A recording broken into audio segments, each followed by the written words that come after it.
Hello, and thank you for checking in to watch your first lesson of our second unit in math class. Let's just get right to it, all right? This lesson, technically in your textbook, is lesson 4-1. It's called the distributive property. This whole unit that we're going to be doing is all about solving many different kinds of equations and then eventually even inequalities. And before we can really get into all of these equations and inequalities, I really need you guys to understand what the distributive property looks like and what it means, what it is you actually have to do here. So here in green is the definition of the distributive property. The distributive property is a way of multiplying a number by the sum or difference of two other numbers. And then we have a nice example here that shows, this is where I'm looking, doo-dee-doo, right there. It shows the number 2 being multiplied by the sum of 3 and 4. And obviously the sum of 3 and 4 is being done in parentheses. Now I realize you could just say 3 plus 4 is 7, and then 2 times 7 would be 14. Of course, I understand that. I realize that, and I know that you know that. However, there are going to be situations in some of these equations and inequalities later on in this unit where it's not going to be as simple as just adding the 3 and the 4 and then multiplying that answer by the 2. So we're going to use some pretty simple examples here to kind of get you comfortable with the distributive property so that you can apply it later on in this unit when things get a little bit more challenging and a little bit more like algebra. But here is essentially what the distributive property is telling us. The distributive property tells us that you can take this outside number of 2 and you're going to multiply it by both of the numbers inside the parentheses. Then after you do that, you're going to add those two answers together. So we're going to take the 2 times the 3, and that's what's being illustrated right over here. And then we're going to take the 2 times the 4. Now, freeze frame. I want you guys to get in the habit of circling this second number inside parentheses. And when you circle that second number in parentheses, I want you to be sure that you include either the addition sign or the subtraction sign with it. I know what I speak of, and there's a reason for it. So when you take that outside 2, and you multiply it by that second number in parentheses, make sure you're looking at that second number with either the plus or the minus, and you can think of it as a positive or a negative. So in this case, it's going to be 2 times a positive 4. That's being illustrated right here. And if I really wanted to solve this, 2 times 3 would be 6, and 2 times 4 is 8, and when you add those together, you would end up with an answer of 14. So what's interesting is that you would get the same answer either way, whether you use the distributive property or you don't. Then down here in red, I have typed in my own little wording, my own helpful reminder, it says, I want you to think of distributing the 2 to both of the numbers inside parentheses. It's like your job is to hand out this outside number to both of the guys inside. You got to distribute it. You got everybody gets a 2, okay? Let's do some examples. We have quite a few examples that we can get through to hopefully get you to understand this. Here's the first one. So I'm going to take this outside 4 and I'm going to multiply it by the 6. Okay? That's the first thing I'm going to do, and that's going to give me 24. Then I'm going to take the outside 4 and multiply it by, look, the positive 3. And that's going to give me a positive 12.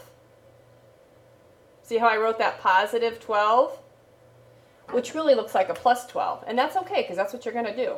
Now that you have a positive 24 and a positive 12, you're going to put those guys together, and that gives you a positive 36. All right? Okay, let's look at the next one. I've got 2 times 9, that's 18. And I've got 2 times a negative 2, which is negative 4. See how I wrote that?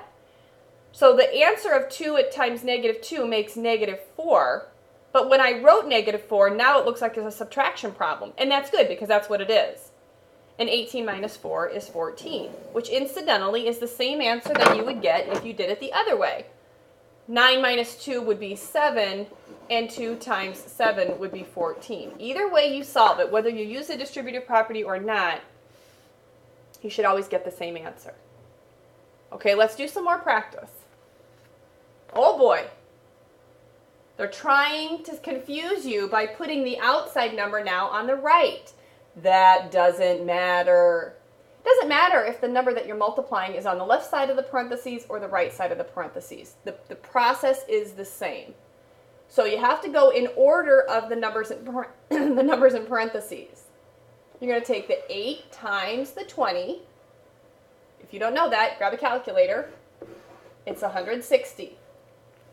Then you're going to take the 8 times, right here, a negative 3. 8 times negative 3 is negative 24. Look, negative 24. And now it's a subtraction problem, which is what it should be. And 160 minus 24 is 136. Final answer. Look over here to the problem on the right. Oh boy, I see a variable. That doesn't change a thing. The process is the same. It's the outside number times the x. So 4 times x gives you 4x.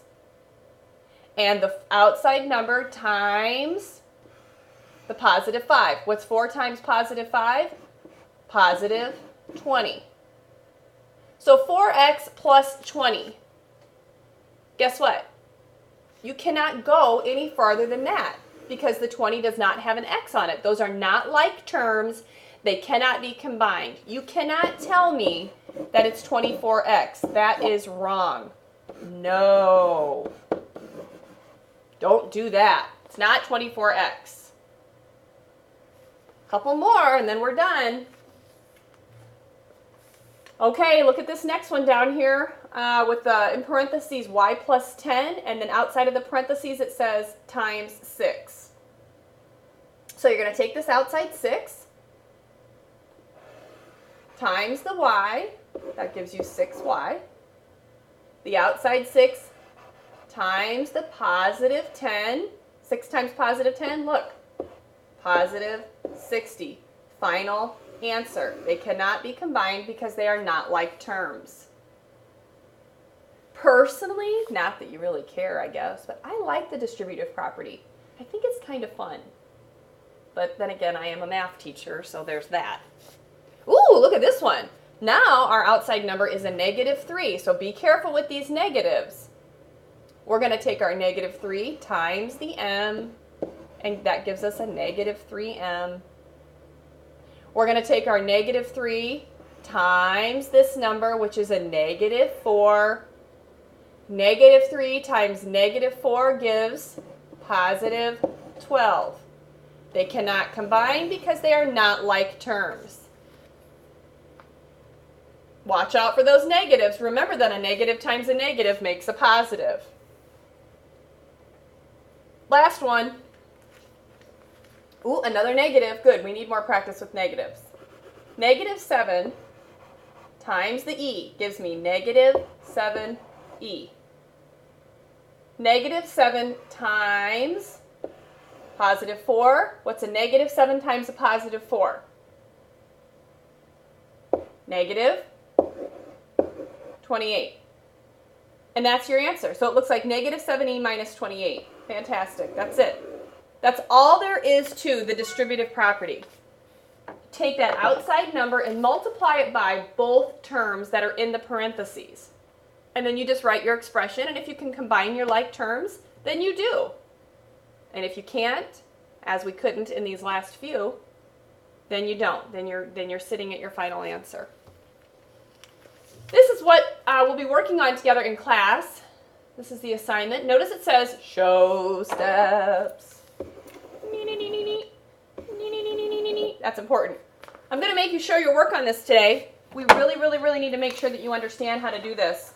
Because in the future, when we're rolling in with these equations and these inequalities, we're going to just assume that you remember how to do the distributive property and that you're really, really good at it.